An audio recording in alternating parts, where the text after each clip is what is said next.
but I think we should get started. There's a lot of content and I want to make sure we can get everything in. So welcome everybody to our monthly webinar. Today we're going to be talking about social security benefits, how they impact our families. Dylan's going to do an introduction on what we're going to be talking about, but just a little bit about me first. My name is Allison Wiest. If you don't know me, I am a parent trainer.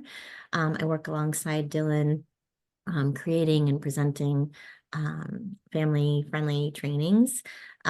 Personally, I am a mom to 12, I always want to say 11, but he just turned 12-year-old boy with an autism diagnosis. I also have a daughter who is 26 as well. So like everybody who works for Maine Parent Federation, I have that lived experience and makes me passionate about the work that I do. So again, today we're going to be talking about social security benefits. We are in a webinar format, but please use the chat is enabled, right, Dylan? The chat to put any questions in there. If there's something, private or again, personal information or questions that you have, we are recording today, so just be aware of that. We can always stop recording and address your questions at the end too, if that makes people feel more comfortable. So that's me. I'll turn it over to Dylan to introduce himself. Yeah, and thank you, Allison, and thank you everyone for being here today. My name's Dylan Campbell. I'm a youth coordinator and parent trainer here at MPF. Really my lived experiences, I've navigated the different systems of care alongside my siblings, multiple siblings with disabilities, and really Social Security benefits is really one of the areas that we're currently navigating as well. So it's been, it's been a realistic, but I think a barrier that we're hoping to kind of share those experiences with you today. But Allison and I have created this training it's one of our newer trainings to kind of help families learn a little bit about the process, become more familiar with some of the terms that you might come in contact with. Then we also have some resources for you as well at the end. But with that being said, I am gonna get started. Like Allison mentioned, feel free to use the chat box today. But if you have anything that you would like answered off camera, feel free to let us know. We'll spend some time afterwards for us for that. So as we kind of dive into it, just a reminder that Maine Parent Federation, we are not a legal service agency and we do not provide any legal advice.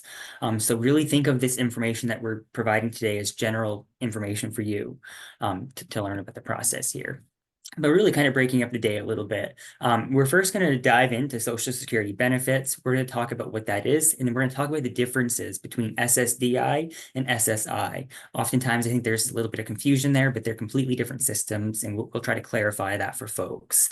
We're going to talk about the eligibility and application process, specifically working with transition-age youth. We have some resources for work incentives, public health benefits, and then we have tips and resources towards the end as well.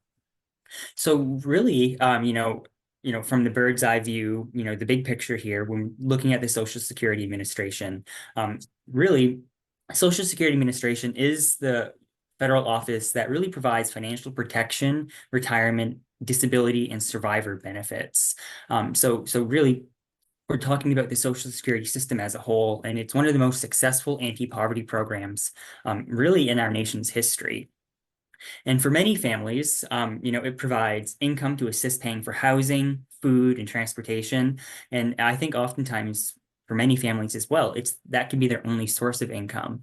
So it's important to know the ins and outs, how to apply, and how to work within the means of Social Security. So kind of diving in today, we're going to talk a little bit about all of these topics here, with the main focus being on SSDI. SSI is our main SSI. Right off the bat, getting them mixed up for you folks. But we're going to take a look at the differences between SSDI, SSI. Then we're also going to talk about some of the other work incentives we have here in Maine, and then how to access employment while navigating with benefits too. So we have some resources for our CWICs here in Maine, the Certified Work Incentive Coordinators. So really, if we're taking a look at SSA's definition of disability, this is the Social Security Administration's definition of disability. It states that an individual must not be able to engage in any substantial gainful activity. That's a term that we call SGA because of medically determinable physical or mental impairments that is either expected to result in death, has lasted, or is expected to last for a continuous of 12 months. So they're unable to really participate in substantial gainful activity.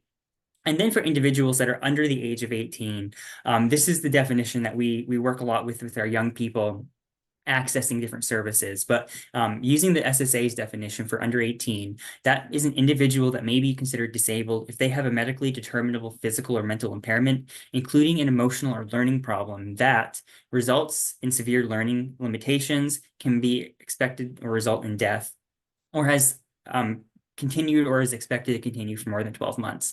So really, if they have difficulty accessing one of those major life activities, that is really the definition that we're using here for that as well. And then Allison will dive into this in more detail as we go through. But SSDI and SSI are both managed by Social Security Administration, but it's important to remember that they're two vastly different systems. The eligibility criteria is different, as well as how the programs work and how to access them and who is eligible.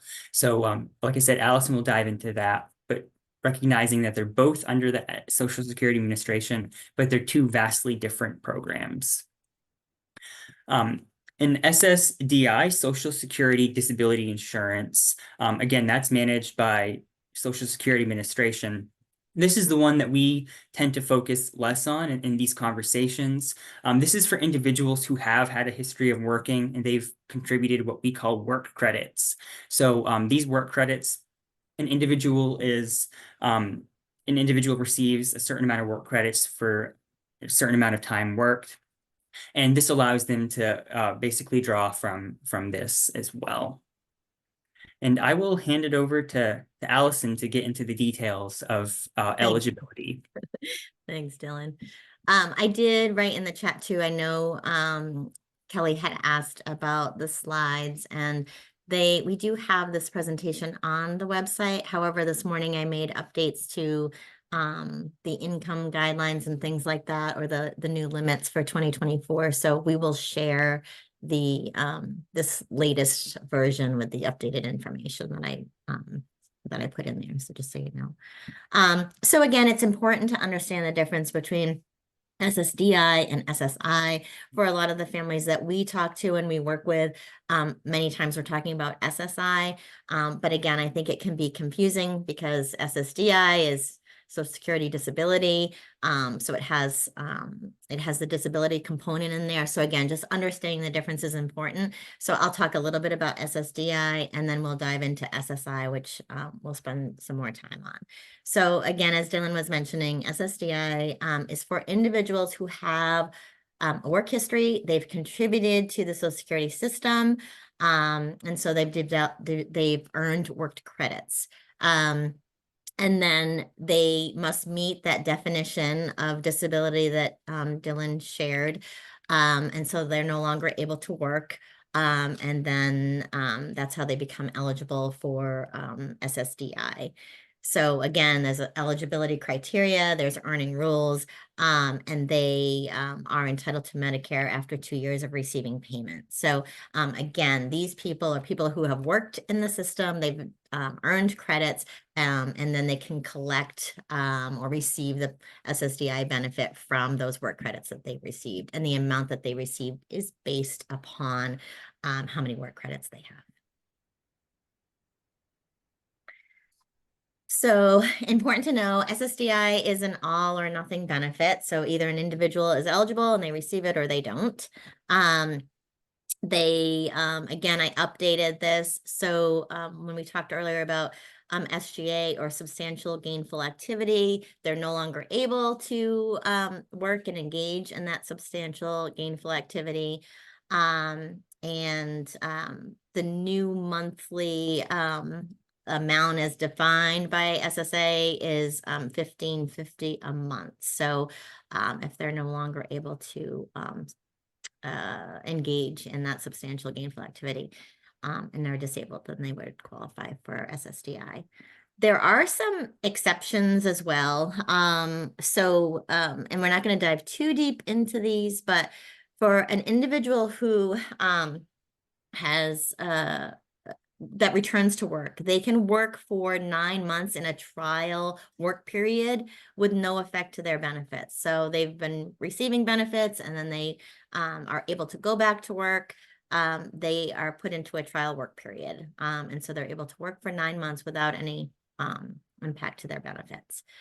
There's also an extended period of eligibility. So for 36 months after the trial work period, a person may qualify for their SSDI anytime their earnings drop below that SGA, that $15.50 a month threshold.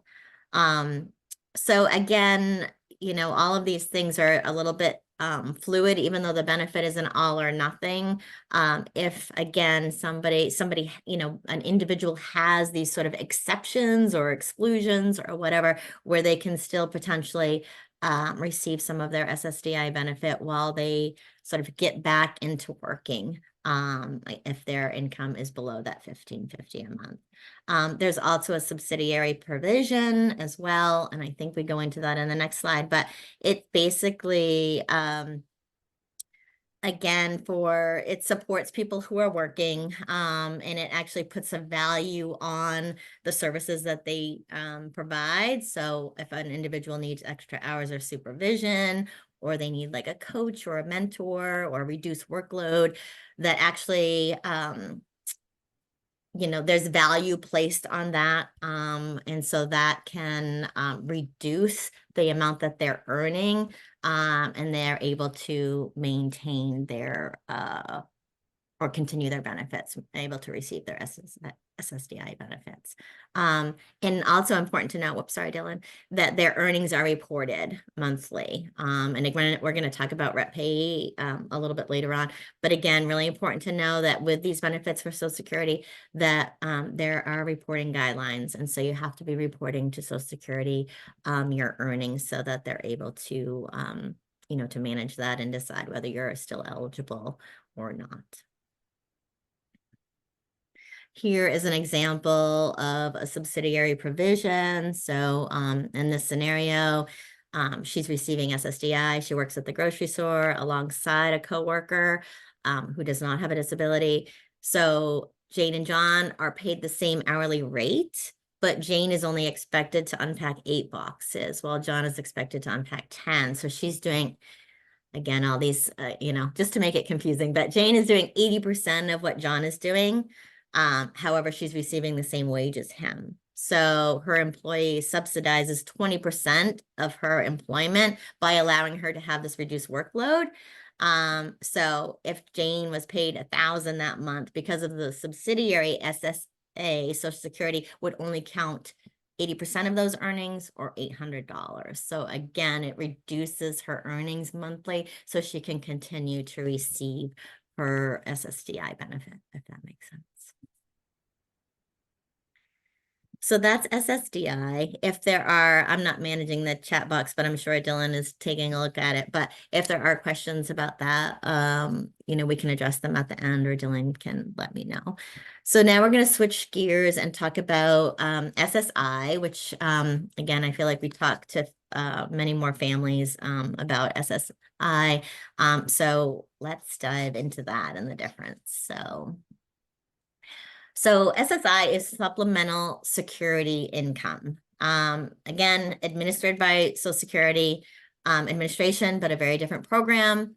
It pays monthly benefits to people with limited income, resources, assets who are disabled, blind, or age 65 or older.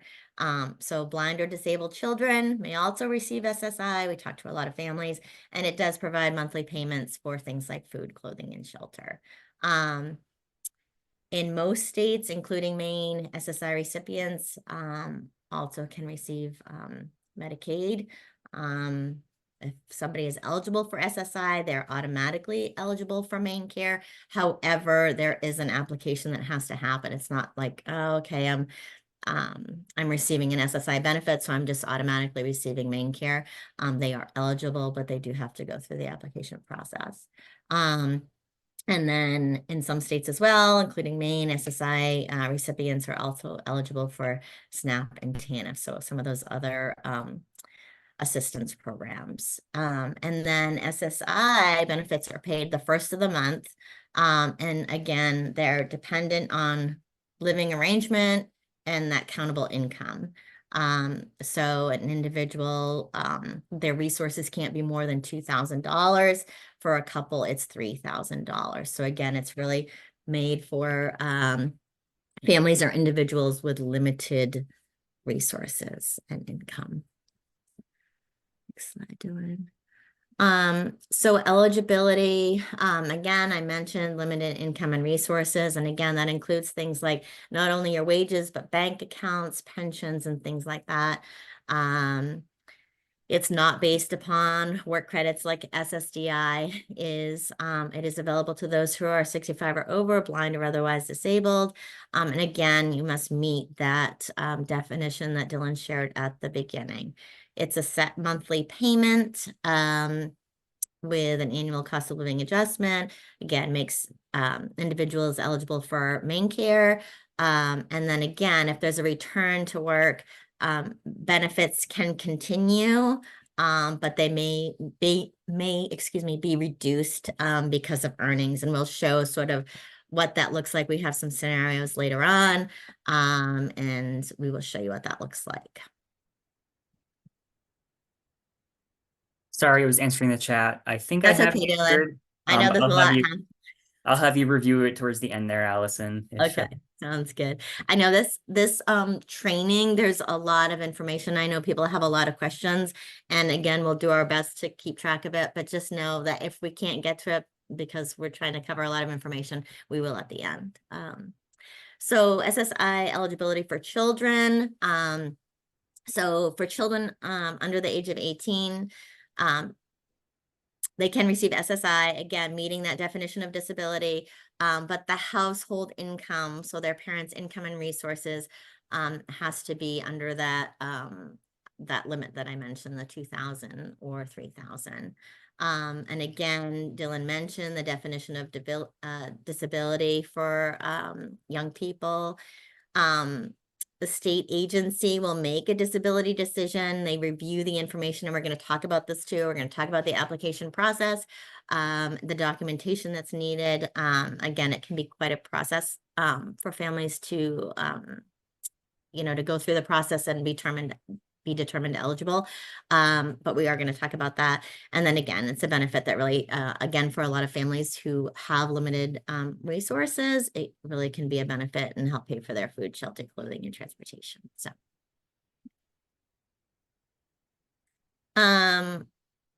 So we get this question a lot. Benefits do change as a child becomes an adult. So eligibility for Social Security changes. So even if a child receives SSI, they need to reapply as they're turning 18 and becoming an adult. And now the benefits are going to be based upon that individual's income and resources, not on their parents. So again, strict reporting guidelines, and we're going to talk more about this, but it does change, and it becomes, or the young person turning 18, it's based upon their income and resources, not their parents any longer. I think it's also important to know, even sometimes I think when our young people, they are eligible as children, sometimes when they, reapply as an adult, sometimes they're no longer eligible too. And that's something Yes, that there's different scenarios, correct. And Yeah. the other thing too that we're going to talk about a little bit, I think I talk about it. And again, why it's so important when we are reporting income and things like that, because again, if a situation arises, and it does happen in families where Social Security believes they've overpaid a family, and the family is working on paying off an overpayment to Social Security, just because that Social Security for that child ends, the child becomes 18 and they're applying on their own, it follows the child. So again, there's a lot of little nuances and things like that. So it really is important to be communicating, reporting, and doing all those things that Social Security requires, so that there aren't those situations that come up. But yes, to Dylan's point, sometimes individuals will be eligible, and and then there's other times when they're not. So sorry, Dylan, go ahead. I know it's you now. No, no, that's good. We've heard all sorts of, all sorts of scenarios like that, all sorts of combinations of other people experiencing something similar. So it's good to put out there.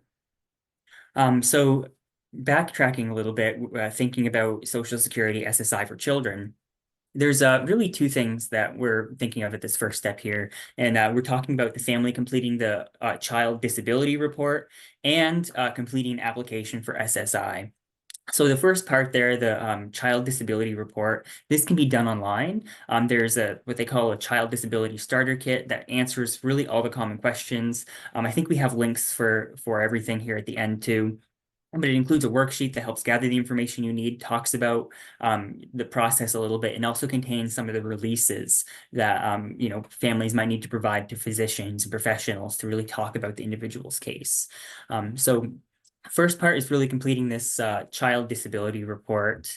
And then the second piece is, oh, I think this is the link right here. But after that report is submitted, they'll generally contact you within 3 to 5 business days, and they'll review that child disability report with you. And I believe that link takes you to the additional information there. And then we have this starter kit checklist and the benefits information down here below. But really, they'll discuss whether income and resources are within the allowable limits, answer any questions you have, and just generally review the information that you just previously submitted. Then there's also this is a big piece and a big theme, I think, for really all of this is providing the supporting documentation. So as much as you're able to, being organized with where your documents are, so you can have them access readily and easily, because they will be asking for them. So a lot of this looks like, birth certificates, but it's also names, social security numbers for all children and adults that are living in the household. It's proof of resources for the children and parents living in the household. So you'll generally need bank account statements, life insurance policies, really all financial documentation for adults living in the household. And then sometimes as well, if applicable, sometimes information for individuals who help care for the child, like supporters or individuals individuals that may have employed the individual before might be information you need as well. So really, as much as possible, trying to gather all the financial information that you can think of that might apply or that might affect the determination here. Same thing with medical documentation. So that additional documentation will be requested from medical providers.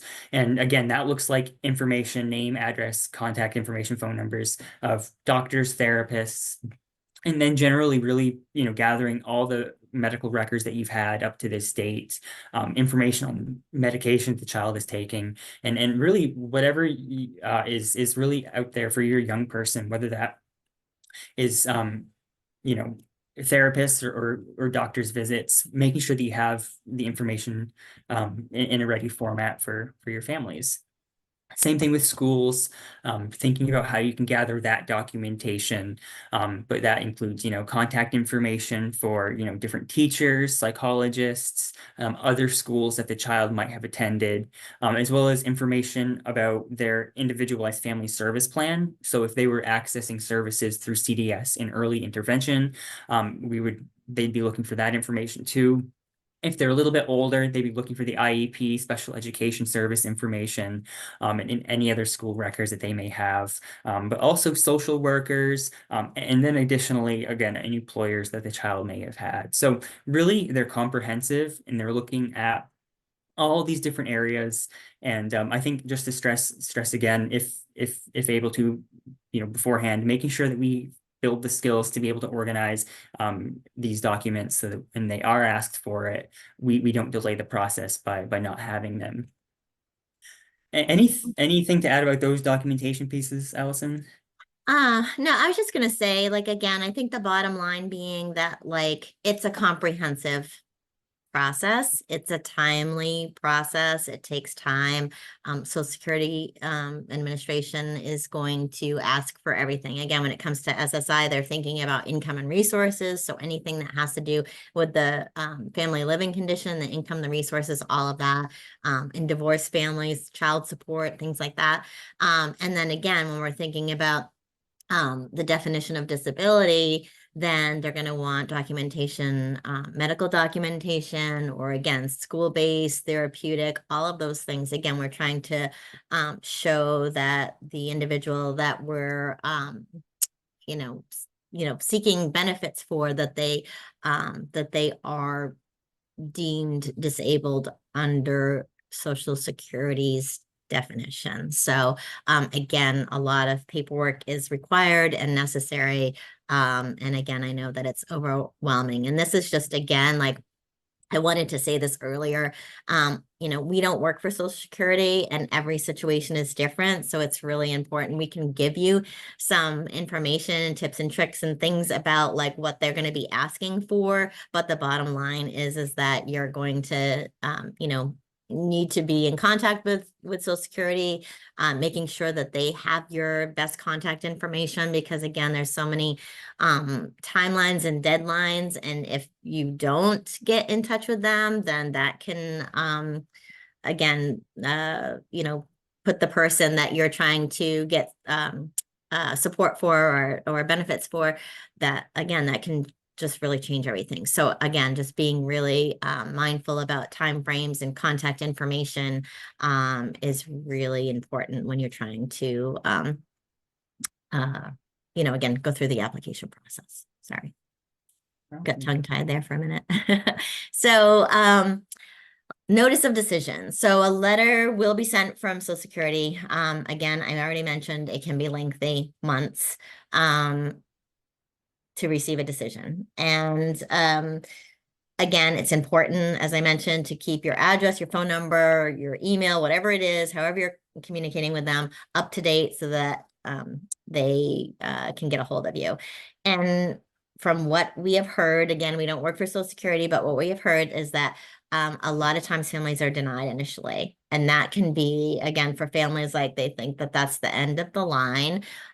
Sometimes it's a matter of not having enough documentation or something like that. So we have heard, again, in talking with other professionals and people that support families through this process, that you can appeal and apply again. And sometimes it actually takes a couple of applications before a person is deemed eligible. So again, it's really overwhelming and frustrating for families. But again, it can take a couple. And my understanding is that initially it's an automated system. So again, it's automated until the second or third time there's actually a person that is reviewing each of the documents and whatever. So again, I think that this can be a really timely, a very long process for families, a lengthy process, and can be really frustrating and overwhelming. But it can take months, and it can take a couple of applications before a person is found eligible. So the appeal process, if you receive a denial, you have the right to appeal, again, 60 days after you receive the notice of decision. So again, really important to be checking your mail or, whatever. So be mindful of deadlines. Contact them as soon as you receive the denial letter to find out why it was denied. Is it just a matter of paperwork, or is there something else? And again, we've included the number and how to contact them. There is a way to begin the process online, and again, your rights on how to file an appeal if you were denied on a claim.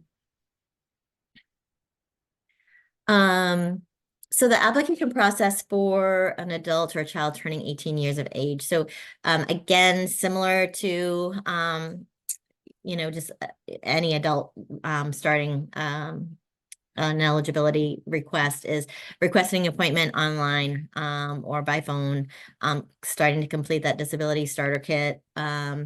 an SSA representative will want to do an interview and fill out the application for disability. And again, it can be done over the phone or in the office. We have included a link to the checklist for the application process.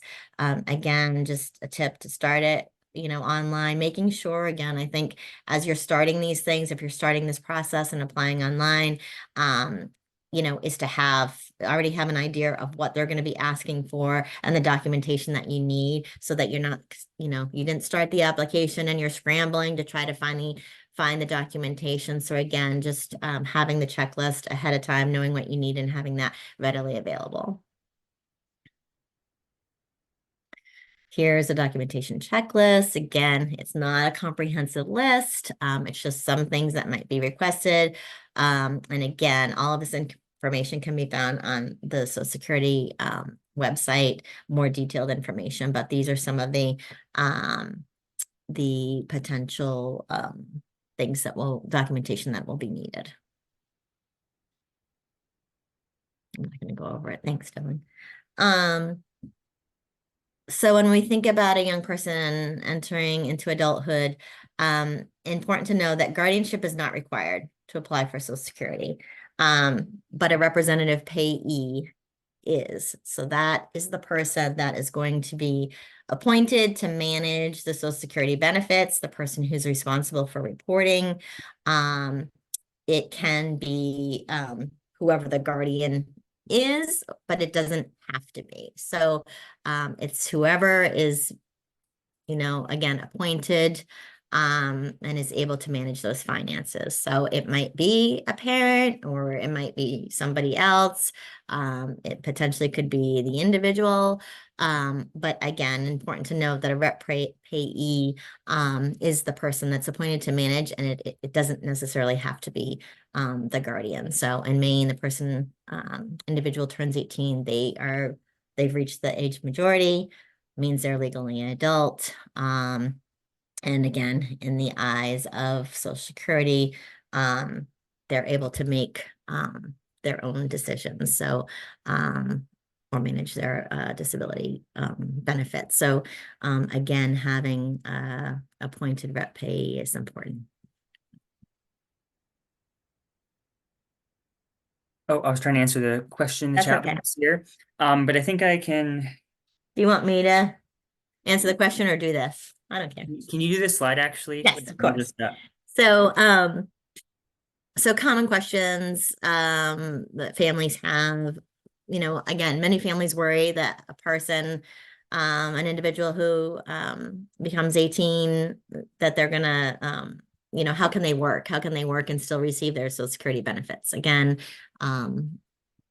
families need the benefits, right? So the good news is that there are protections, work incentives, student exclusions, and things like that in place that can really help to,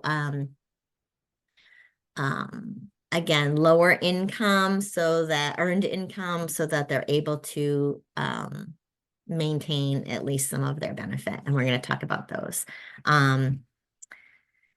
Yeah, so that's about it on that slide. Thanks, Dylan. So do you want me to keep going, Dylan? I can. if you don't mind, yes. Sure. So again, parents might be thinking, can I work? Or individuals might be thinking, can I work and still receive my SSI benefits? Does it make sense to work? And then how do my benefits change? And what is the benefit from working? So we're going to talk about that next. So yes, it does make sense to work. You can utilize the special exclusions and work incentive programs and still receive some of your benefit from Social Security. And in the end, and we're going to show you this, it's more income overall.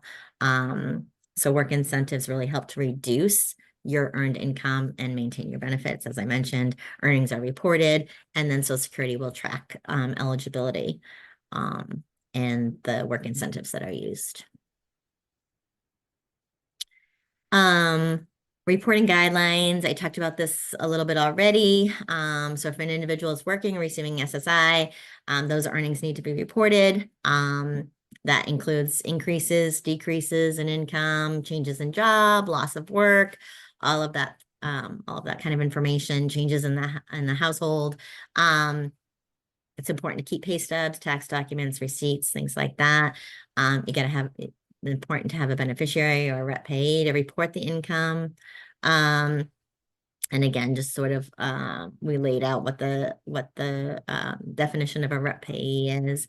And again, it's important to note that in addition to the periodic case reviews by SSA, at a minimum, every 3 years, they're going to take a look at the case and review the case to see if a person is still eligible. So again, it's really important to be doing the reporting.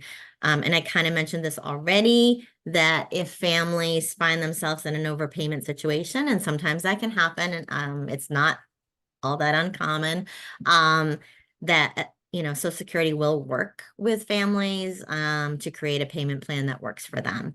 But as I mentioned before, if a family is in an overpayment situation and their young person becomes 18 and then they reapply, and now they're receiving Social Security, that overpayment situation is going to follow them. So then they become responsible for paying the overpayment. So really important to, again, be in contact, reporting to Social Security, all of those changes. So how does work impact Social Security benefits? And this is not an exact science. I feel like everybody's like, well, what about this and what about this? So this is just sort of, it's not an exact calculation. It's just an estimate to give people an idea. So in this particular scenario, well, let me just read the beginning first. So it's important to understand that work does impact your benefits. However, an individual can end up with more money in their pocket if they're working. So the formula that's kind of used by Social Security is a reduction by approximately $1 for every $2 earned. So it's basically around 50%. And then again, Social Security automatically deducts the first $65. And it's $85 if a person has no unearned income. So unearned income, again, like in a situation where a family might be receiving or a parent might be receiving child support for an individual, that would be considered unearned income because it's not earnings, but it's income that's coming into the household. So in this particular calculation, Vicky, and the 943 is the new maximum for SSI. So the maximum monthly benefit is $943. So I just use that as an amount. So Vicky receives I was eligible for $943 of SSI. She's working and she has a job. And so now her work income, her earnings are $550 from her work. So Social Security is gonna, she doesn't have any unearned income. This is all that she has. So they're gonna take the first $85 from $550. So that brings her to $465. Then they're gonna divide that in half. That's that reduction by 50%. So that brings it to $232.50. So now the $943 that she receives from Social Security, they are going to reduce that by $232.50. So now her new Social Security benefit is going to be $710.50. So granted, it was reduced.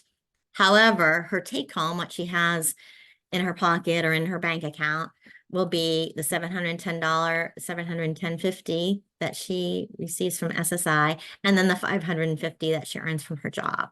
So that gives her $1,260.50. So it's an additional $317.50 a month. So again, this is not an exact calculation, but it gives you a sense of what it looks like and how it's figured. So again, that's how we're showing that it does make sense to work and that an individual can have more money in their pocket. And again, if there's questions about this, feel free to put them in the chat, but not an exact science, but gives you an estimate. There's also the student earned income exclusion. So this is a provision that allows a person who's under the age of 22, regularly attends school to exclude earnings that's reported to SSA. So as of January 2023, and I looked this up this morning and I couldn't find a new amount for January 2024 yet. So I don't know if it's not out there yet, or I just needed to do more digging. But as of January of 2023, the SSA will exclude $2,220 a month of earnings to a yearly maximum of $8,950 for students in school. So again, if a student is working part-time, they will not count $2,220 a month, up to that maximum of almost $9,000. Work incentives.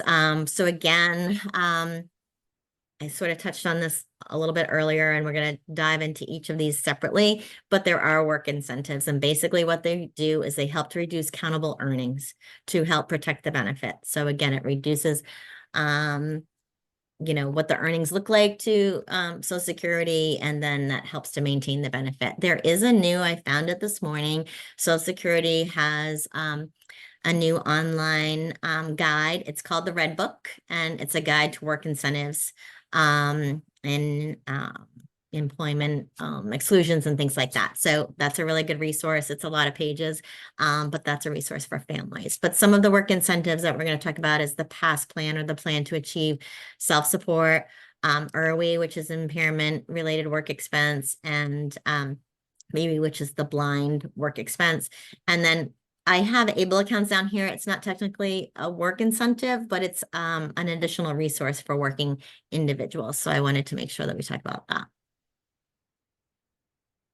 So the PASS plan, or the plan to achieve self-support, it's basically a written plan of action. It has goals on it. Whatever the goal is of the individual to, a particular job, or maybe even starting a business. And it basically allows an individual to set aside money to pay for items or services needed for the specific work goal that they have on their plan. And so SSA, Social Security, will deduct the amount from their earnings, therefore reducing their earnings and protecting some of their Social Security benefit. And can include things like supplies to start a business, school expenses if they're going to school, equipment, tools, transportation, uniforms, things like that. And then it also lets individuals set aside money for other purchases too, down payments for something like a vehicle if it's needed for the work goal, a wheelchair, assistive technology, computers, and things like that. Again, it's a written plan with work goals on it. And again, it has to be approved by Social Security, but they will deduct those services, payment for services from those gross earnings, and then protect the benefit the individual's receiving.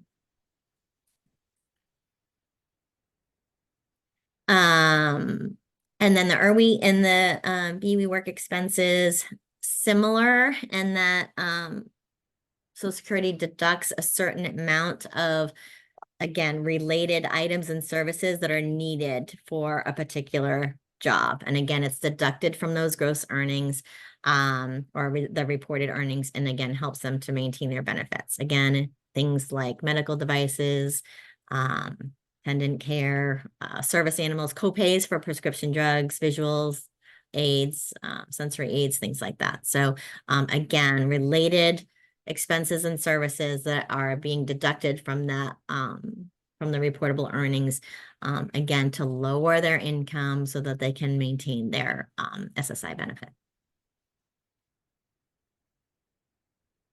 And then important to talk about the ABLE account.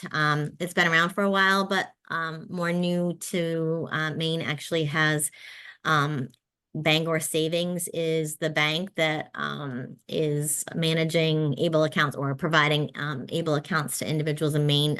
An individual can have an ABLE account through another bank out of state, but this is our in-state bank. ABLE accounts, the act went into effect in 2014, Achieving a Better Life. Basically, they are tax advantaged accounts that help eligible individuals with disabilities save money. Before, still, Social Security has those income asset guidelines, 2,000 and 3,000, which is not much money. So again, how would an individual be able to save money for other expenses? So ABLE accounts allow them to do that. There are deposit limits. It is non-interest bearing, but it does provide a way for individuals with disabilities to save money for things that they want and need. And this doesn't count towards their Social Security income and assets. So the annual deposit limit for, I looked this up this morning, for 2024 is 18,000. So they can put 18,000 into an account. And again, that does not affect their Social Security benefits. And then there are some links to the Able Maine and then also to Bangor Savings, some informational booklets on that. Then I also want to shift gears a little bit to talk about vocational rehabilitation here in Maine. And this is often for many folks that are navigating employment. Vocational rehabilitation is really the service under the Department of Labor that helps individuals find, prepare for, and keep employment. So generally, to be eligible for VR, an individual must apply for services. They must have a disability that keeps them from getting, finding, or keeping a job. They must need VR services to find or keep a job as well. So really, it helps them gather those resources to be able to get into that position where they have employment. The eligibility process is there's an application form here, and generally determinations are made within 60 days, but sometimes it's much shorter as well. So generally always planning for this as well. Here at Maine Parent Federation, we always encourage families of transition age youth and young adults to start focusing and planning for including vocational rehabilitation in those transition plans. So according to IDEA, they should be required, and they should be invited, but really, even at an early age, thinking of how can you start utilizing the services under Voc Rehab. And here in Maine, actually, we have what we call pre-employment transition services, and those services start as young as age 14. And it starts helping them get ready into this conversation, starts doing some of the basic interest inventories to help prepare them for full vocational rehabilitation services. So it's really all about helping the individual identify their skills, find out what's a good fit for them within employment. But they can also help manage some of those relationships that individuals might have with their employer. As here in Maine, our VR, Voc Rehab, is a part of what we call Ticket to Work.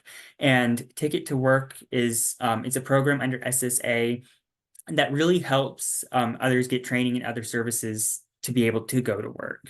So most disability beneficiaries are really able to participate in this program, and they're able to select a approved provider to be able to do so. And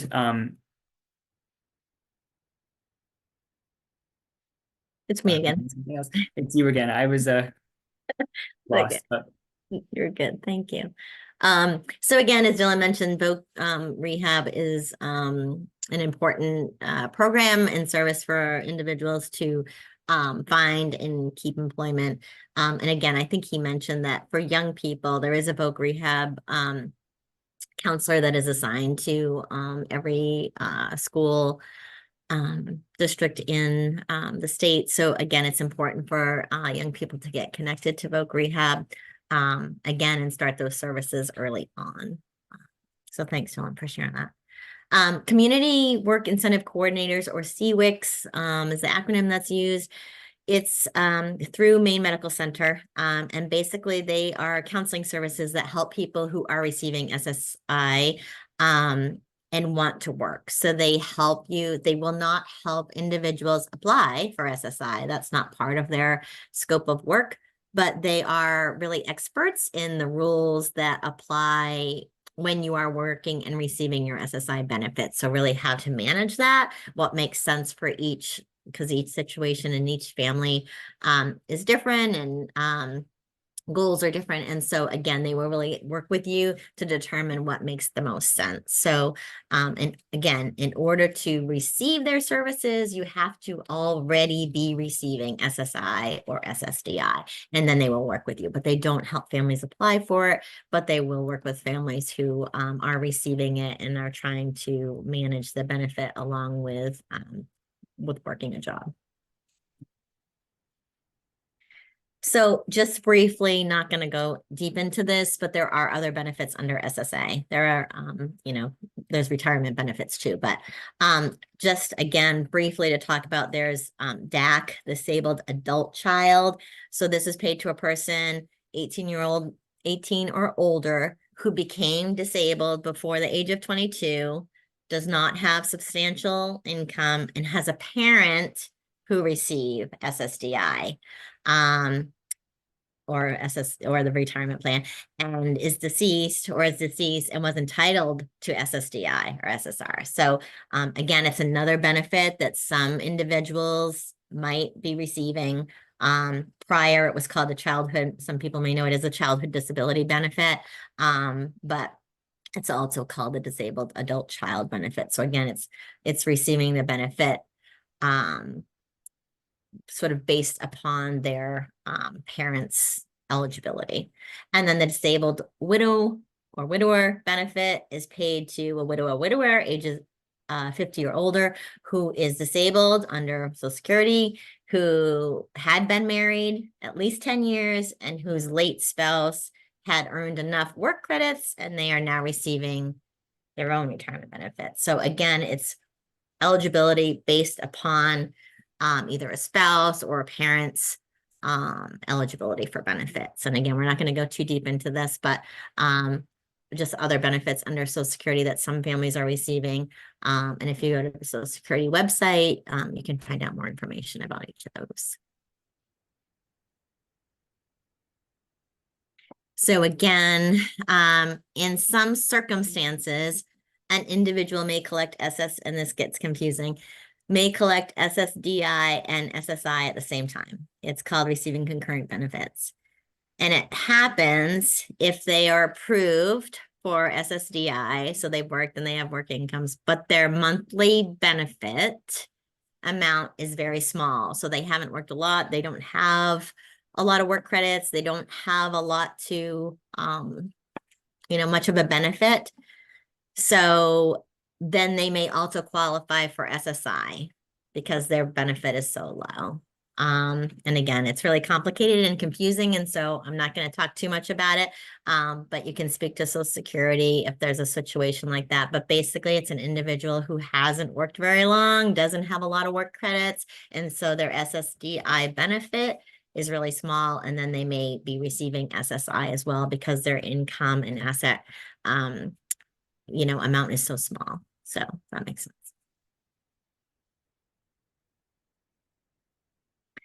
So just to mention again, some of the public health insurance for Social Security beneficiaries, there's Medicare.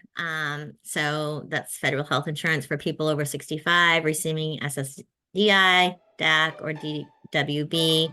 There's a 2-year waiting period. Medicaid, which is main care in our state, again, is available for individuals receiving SSI. There's a Medicare buy-in.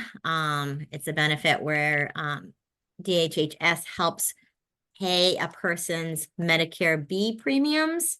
Sometimes there are deductibles and coinsurance. Again, that's not something that we specialize in, but just so that you know that it is available, that there is a buy-in program, and that there's a Medicare Part D extra help benefit where Social Security pays a person's Medicare Part D drug plan monthly premium and deductible. So again, I think it's important to know about some of these things so that you can ask the questions and inquire about them, because what we don't know is what we don't know, right? So I just mentioned that as well. And CWICs, again, if you're working with CWICs, they are very experienced in all of these programs.